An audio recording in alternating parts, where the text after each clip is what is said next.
Добрый вечер. Владимир, Харьков.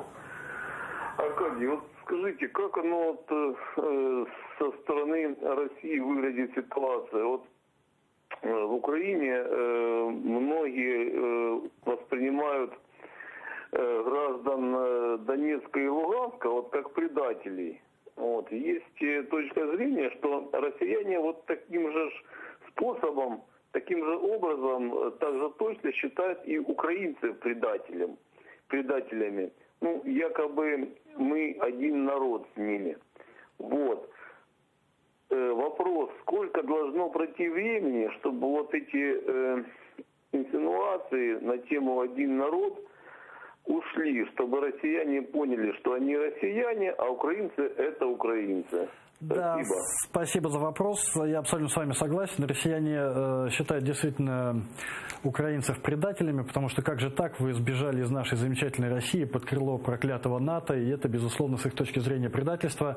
Но более того, я вам хочу сказать, что жителей Донецкой, Луганской, вот этих вот временно оккупированных территорий, а также жителей Крыма, они считают предателями ровно точно так же, и для них они второй сорт. Там разговоры о том, что мы вас освободили, а вы такие неблагодарные, они постоянные.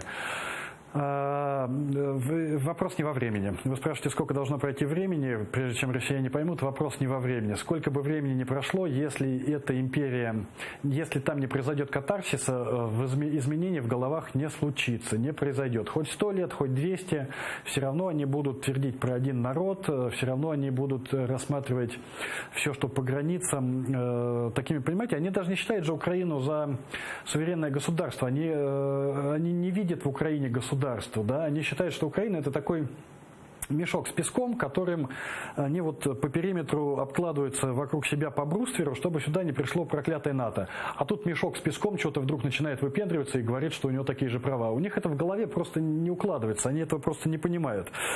Поэтому вопрос не во времени, вопрос в катарсисе. Под катарсисом я имею в виду то, что было с Германией в 45-м, то, что было с Японией в 45-м, то, что было с Италией, там катарсис произошел, по-моему, чуть раньше, в 44-м, и так далее, и тому подобное. Лечили многих, почти всех вылечили, и этих вылечат когда-нибудь в конце концов тоже. Вопрос только во времени. На это я ответить не могу, этого не знает никто. Так.